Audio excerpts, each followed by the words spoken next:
India south Africa ഏകദിന പരമ്പരയിലെ ആദ്യ ഏകദിന മത്സരം ഇന്നാണ് നടക്കാൻ പോകുന്നത്. ഇന്ന് ഉച്ചയ്ക്ക് 1:30 മുതലായിരിക്കും കളി നടക്കാൻ പോവുക. KL രാഹുൽ ആയിരിക്കും ഇന്ത്യൻ ടീമിൻ്റെ ക്യാപ്റ്റൻസി കൈകാര്യം ചെയ്യാൻ പോകുന്നത്.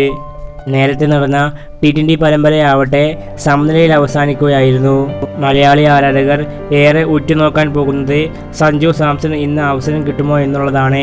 എന്നാൽ ഇന്നലെ KL രാഹുൽ ഇന്നലെ നടന്ന വാർത്താ സമ്മേളനത്തിൽ ഒരു കാര്യം പറയുകയുണ്ടായിരുന്നു. സഞ്ജു മിഡിൽ ഓർഡറിൽ നമ്പർ 5, നമ്പർ 6 എന്ന പൊസിഷനിൽ ഇതിലേതെങ്കിലും ഒരു പൊസിഷനിൽ സഞ്ജു സാംസൺ ഇറങ്ങി കളിച്ചേക്കുമെന്ന് രാഹുൽ ഇന്നലെ പറഞ്ഞിരുന്നു. അതുകൊണ്ട് തന്നെ സഞ്ജു ഇന്ന് കളിക്കാൻ തന്നെയാണ് സാധ്യതയുള്ളത്. സൗത്ത് ആഫ്രിക്കൻ ടീമിനെ ഏതൻ മാർക്രമാണ് ടീമിൻ്റെ ക്യാപ്റ്റൻസി കൈകാര്യം ചെയ്യാൻ പോകുന്നത്. ഏകദിനത്തിലുള്ള ഇന്ത്യൻ സ്ക്വാഡ് നോക്കുകയാണെങ്കിൽ രജിത് പണ്ഡിത, റിങ്കു സിംഗ്, ഋതുരാജ് ഗെയ്ക്വാൾ, സായി സുദർശൻ, ശ്രേയസ് അയ്യർ, തിലക് വർമ്മ, അക്സർ പട്ടേൽ, വാഷിംഗ്ടൺ സുന്ദർ, KL രാഹുൽ, സഞ്ജു സാംസൺ, ആകാശ് ദീപ്, ഹർഷദീപ് സിംഗ്, ആവിഷ് ഖാൻ, ദീപക് ചഹർ, കുൽദീപ് യാദവ്, മുകേഷ് കുമാർ, യുസ്വീന്ദർ ചഹൽ താരങ്ങളാണ്.